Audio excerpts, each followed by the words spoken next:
இதெல்லாம் யோசிப்பு செய்தானோ அதெல்லாம் அவர் வாய்க்கு செய்தார். அப்போ நம்ம என்ன செய்யறோமோ அதை தேவன் கர்ணம் பண்ணுகிறவரா இருக்கிறார். யோசிப்பு மாத்திரம் எதுவுமே செய்யாம அந்த எழுத்து வீட்டுல இருந்தானா என்ன நடந்திருக்கும்? கர்த்தரால் அவனை வாய்க்கு செய்ய முடிந்திருக்காது.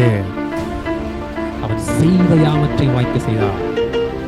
அவன் 10 காரியங்களை செய்தான், அந்த 10 காரியங்களை வாய்க்கு செய்தார். அவன் 100 காரியங்களை செய்தான், அந்த 100 காரியங்களை வாய்க்கு செய்தார். அவன் செய்த யாவற்றையும் அவர் வாய்க்கு செய்தார். ஏனென்றால் தேவன் என்ன பண்றாரு? நம்முடைய செய்கைகளை, நம்முடைய முயற்சிகளை அவர் வாய்க்க பண்ண வேண்டும் என்று காத்து கொண்டிருக்கிறார்.